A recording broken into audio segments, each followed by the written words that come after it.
Hello, we are your friends from the Office of Early Childhood at the Mississippi Department of Education. I'm Oki, and I like to teach through song and play. I'm Candace. I like to pop in and help make activities easier. I'm Marissa, and I like to make learning fun. And this is the Mockingbird. He's going to come and tweet us through every lesson, and he's our state bird. And I'm Lemuel, and I love creating cool things with lots of fun stuff. Welcome, welcome, friends today. Friends that are here and far away. We will learn through meaningful play about our theme and question of the day. Welcome, welcome, friends today. Friends that are here and far away. Let's get ready to have some fun. Welcome, friends. I wonder what we're going to do today. I see our Mockingbird, and he has a tweet for us. Let's go read it. What can we do in our community? Well, we learned that the community was the area around us, and some of our communities are small, some of them can be big. Today we're going to learn about people in our communities that keep us healthy and safe. I want to invite my friend Candace up here, and we're going to learn some vocabulary words and some ways that we can remember those words. Candace, will you come join us? Hi, Marissa. Hi, friends. How are you today? I'm good. How are you? Oh, good. Good. So I have some words that I'd like to introduce, and you're so good at helping me remember some of those words in other ways. So I have this one word right here. It is called alarm. Oh, alarm. An alarm. I've heard of that. Yeah, so in my house, I have a smoke alarm that will go off sometimes when I'm cooking. It'll beep. No. Luckily, we've not ever had a fire, but sometimes when we're at school, I'll hear a tornado and a tornado drill, a tornado siren, and that's an alarm, and we have to go in the hall and be safe. Do you have a smoke alarm at your house? I do. I Good. do. We have to change the batteries or it beeps a lot. Yes, you're right. And this word right here is emergency. Can you say emergency? Emergency. Emergency. That sounds important. It is important. So an emergency is when you need something help real quick. And sometimes we have to call 911. This word right here is called report. Report. Yeah. Report is sometimes when you're at school and somebody has hit you, you have to go report that to your teacher. That's a good idea. And sometimes when we go to the doctor's office, we have to report to them what is hurting us or what is bothering us, and then they write it down. So that's a very important word, report. And this one, this one is tricky, Candace. A tricky word? I don't know. It is tricky. Well, this word is train. I know what a train is. What is it? You know, that's the thing. It has all the cars lined up and it takes things places. That's not what this word means. Sometimes words can be tricky, and it can say the same and sound the same and even spell the same, but it doesn't mean the same. This word train means to practice to do something. So like my son, he's in the Air Force, and that's the military, and he had to train. That means he had to do exercises and routines and learn how to be an Air Forceman. And sometimes the policemen and the firemen, they have to go through a training to put out fires and keep us safe. So this word right here is not a choo-choo train. It's learning how to do something. So I know that you've got 2 words already picked out that you're going to help us with. I am. I'm going to teach you something extra. Okay. So you said this word is emergency, and an emergency is when you need help right away. If you want to say that word in Spanish, it sounds very similar. It's emergencia. Emergencia. Mm-hmm. Oh, Almost the same. Try it, boys and girls. Emergencia. emergencia. And for our friends that talk with their hands, the sign for emergency, you're going to make the letter E. This is the sign for letter E. You curl your hands up like this, and you move them like this, like it's very important. Oh, that's easy. Yes, you want to show on your face that it is very urgent, important. So you're going to show emergency, so you can get some help if you need it. So we don't want to smile and say No, emergency. because we're probably not smiling if we're having an emergency. You're right. Yeah. It's very important we remember what kind of face we have. Ooh, what's another word you have for us? So I'm going to do your tricky word too to Oh. help me remember. The Spanish word, if you're training to do something, you're practicing, is formar. Formar. Formar. Try it, boys and girls. Formar. And the sign for train, if you're training someone to do something or learning how to do something new, is the same as for practice. You're going to hold your hand up like this, and then you're going to do, was it this? You're going to rub across like this, Oh. as though you're practicing something. This makes me think as if I'm practicing on making a fire with sticks. Could be, could be. And isn't that neat? I like that. Hey, Candace, will you help me do one more thing before you Sure, leave? of course. So in our community, I had talked about that there's helpers, and some of the helpers keep us safe for an emergency, and some helpers keep us healthy, like when we have to go to the doctor and make a report. So I have some pictures over there with see. you, and then I have these two words right here, safe and healthy, and I wanted just to sort the pictures real quick. Do you mind helping me? That sounds great. Okay, so I wonder what picture you have first. Let's see. Oh, this looks like a doctor or a nurse. So, would a doctor keep us safe or healthy? Oh, that's kind of a tricky one. You said that when you go to the doctor, you report if something is wrong or something hurts. So I bet they keep you healthy. I think you're right too. They do, they keep us healthy. When we're little, we have to go to the doctor every year for a checkup, and they help keep us healthy. What's another picture we have? Let's see. How about this one? Oh, that's a fireman. I know what a fireman. He keeps us safe. With an emergency, when an emergency happens and those alarms go off, he comes and keeps us safe. Do you have another picture for us? Let's look and see. I have this one. Oh, a policeman. Which do you think, Candace? Safe or healthy? I'm pretty sure a police officer keeps us safe. Let's do one more. What about this one? Ah! Look at his face. I think he's a dentist. I think so too. Look at those tools. He does have those tools, and I remember when I go to the dentist, they have that mirror that they look through on a stick. Oh yeah, he looks like a happy dentist too. I think that dentist keeps our teeth healthy.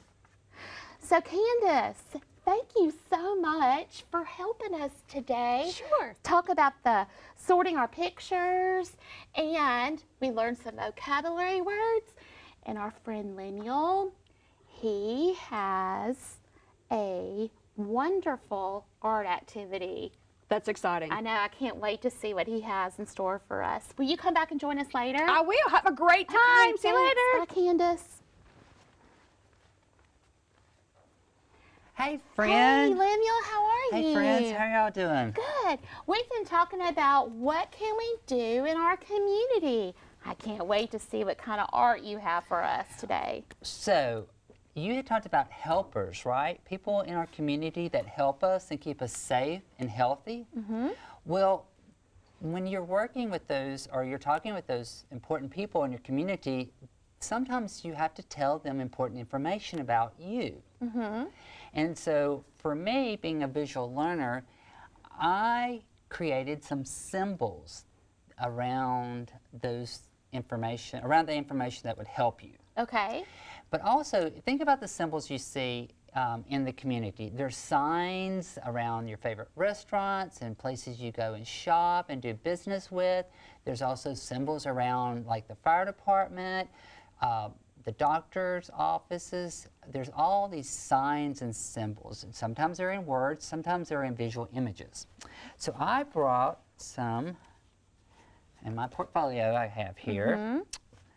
I've got some images that I'm going to share with you. Okay. Oh, I forgot about the vocabulary. Okay, so I'm going to give you the vocabulary words. Okay. And I'm going to hold up, this is a symbol I created that could represent a man. It could be your father, it could be your brother, it could be your uncle, it could be a friend. And so, but look at the different kinds of lines I used. I see some straight lines at the bottom and some diagonal lines by shirt. And I see curved lines and wavy lines. Here's another symbol I created representing a woman, and this could be your mom, your aunt, your grandmother, even your teacher. Yes. And so this would be something that I could draw and write my mother's name, because one time I was at the mall and I didn't listen to what my mom said, and I walked away and got lost. And a police officer came and asked me what my mom's name was. And they had to say it over the loudspeaker. I got in so much trouble. Oh, Daniel. But I didn't know my mom's first name. I was really young, and so I drew a symbol and wrote my mom's name. My mom is named Mom. What's your mom? You call her Mom, right? I call her Mom. But they have a did. name, like your name. Mine's Lemuel, that would be, okay. The other thing is I didn't know my address. Oh, So yeah. I could draw a picture of a house, and then I could write my address on the back. I could play a game. You could do this in the car when you're going somewhere, and you could tell that important information. So you could use these. The other thing is your phone number. They had to call my mom. And so I drew a picture of a phone with numbers on it. And you could practice pushing the buttons as your mom or your dad is helping you call out the numbers. Good. Oh, you probably could even write their phone number down here at the bottom so you can. Could practice pushing the buttons. Because sometimes you may have to use someone else's phone to call someone very important. So you need to at least remember one number. And then sometimes I like to draw a symbol of a clock, because if I write down the time I'm supposed to be somewhere, I usually forget the time. But if I actually draw a symbol and actually draw where the hands are on the clock and then write out the letters, the numbers, it helps me to remember. Good. And I saw all those lines that you used. But guess what I do? So you can make these little cards like this. I'm going to lay them out here where we can see them. And put the vocabulary out. Okay.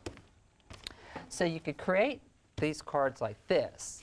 But you also can do them in a journal. So I made a journal out of some recycled, my favorite snack. You remember I told you I love waffles in the morning? I do remember. So I saved this, and so what I would do is I would cut it apart and cut the edges off.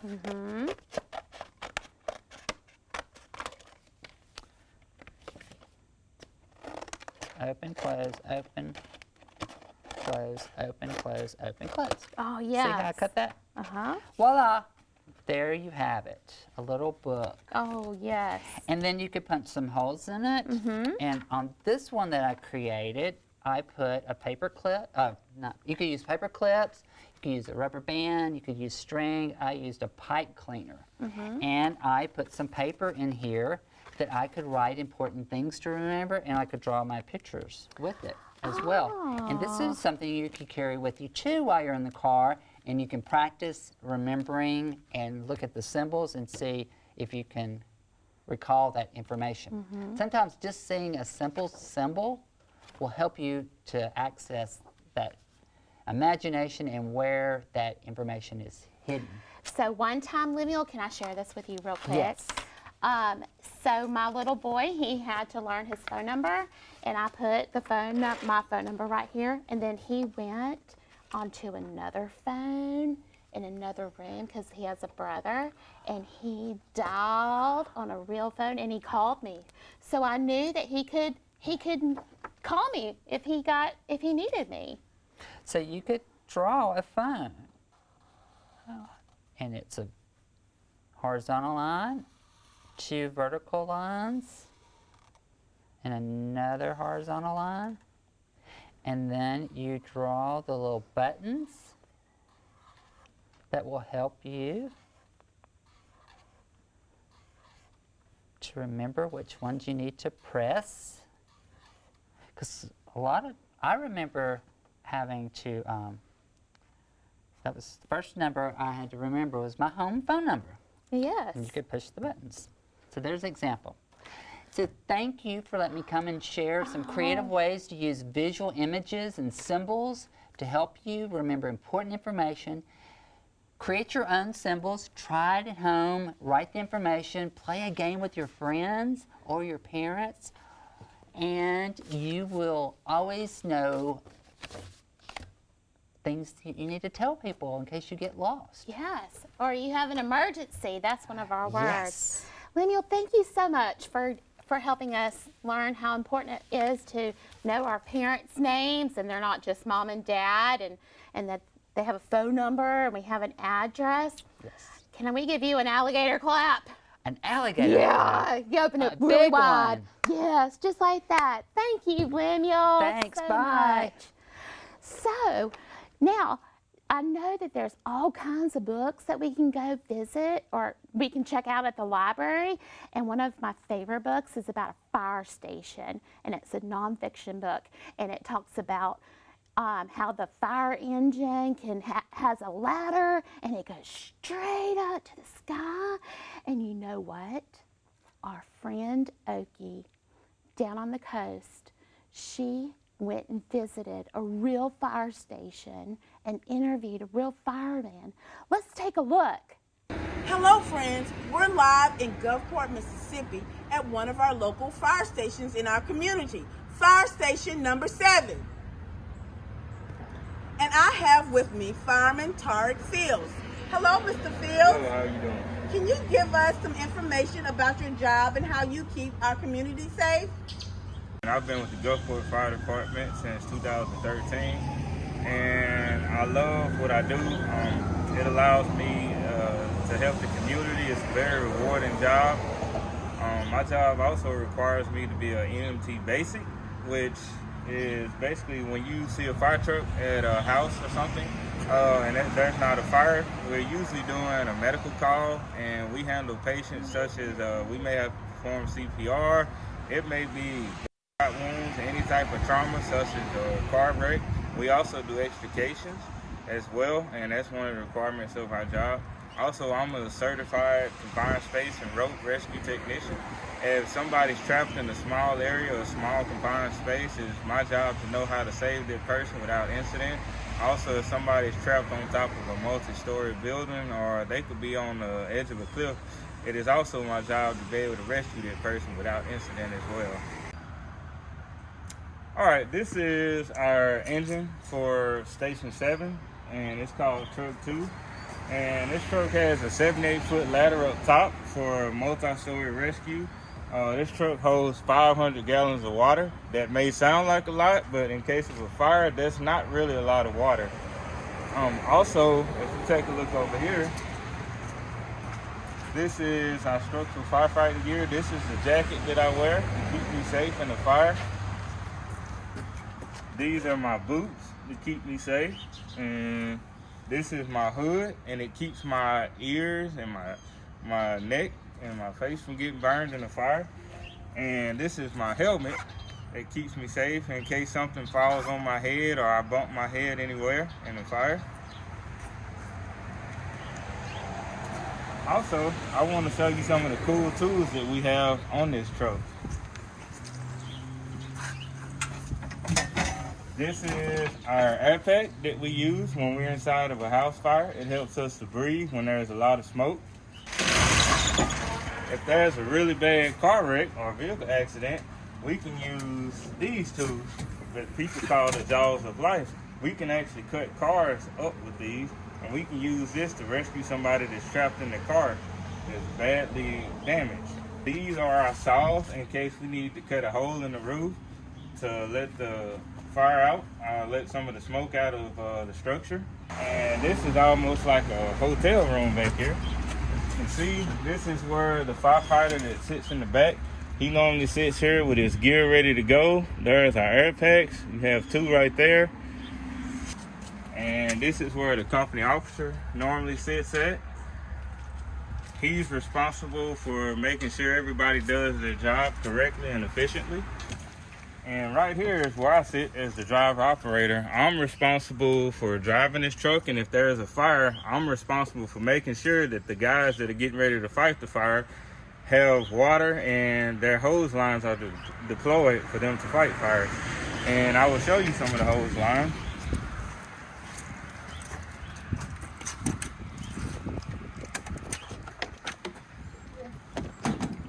So right here we have a 150-foot hose line.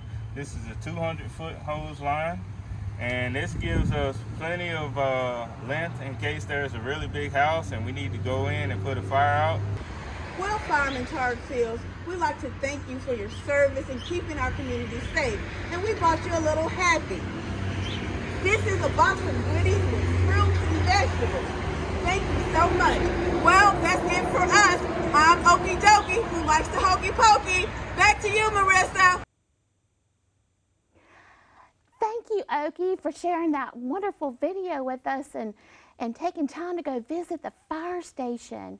I want to take a moment and invite Candace back because while you were watching the video, I was thinking, hey, Candace. Hey, Marissa. Candace, you are so good at helping me with my problems, help me fix something. So Aw. thank you. I was thinking, sometimes my son, he will go and stay at his grandma's during the week. Mm-hmm. How can I help him know that he's going to go over there and that he feels safe going? And what can I do to do that? I have just the thing, Marissa. Oh. Sometimes my kids like to go places too, and other boys and girls do as well. You might go stay at your dad's house or your grandma's house or your aunt's house. You might have all kinds of places to go. And it's important to remember your important information about those places too. Mm-hmm. So what I like to do is I have a calendar. And on my calendar, I put a picture of the place I'm going on the day I'm gonna go. Oh. So this is an apartment building. And if my grandma lives in an apartment building, I can put a picture of it on Wednesday because that's the day I'm going. Oh, yeah. So if today is Sunday, Mm-hmm. and we can count how many days it is until we go to our grandma's house. Yes, and over here, it's a picture of my dad's house. Mm-hmm. If I go every other Saturday to my dad's house, then I put a picture of his house on the Saturdays. Yes, because sometimes we go to different places. So I want us to take a moment and reflect back to our day. We talked about what we can do in our community. We talked about an alarm, an emergency, and report, and train. And it wasn't a choo-choo train. It was training like the fireman, how he was training. And we talked about how some people in our community keep us safe and some people keep us healthy. And Lemuel showed us a way to make a journal with our phone numbers and how important it was that we knew our mom's name and not just mom. Can't just say mom. So I hope that when you're riding around with your family in your cars, that you take a moment and you talk about this. You talk about the real names, right? Great idea. So that's it. Until next time. Farewell. Friends, we hope you had fun today. Please join us again for some more adventures next time. For more family enrichment activities, visit our website at mdek4.4.org/EC. Farewell, farewell, friends today, friends that are here and far away. We have learned a lot through play about our theme and question of the day. Farewell, farewell, friends today. It's time to go till another day. Farewell.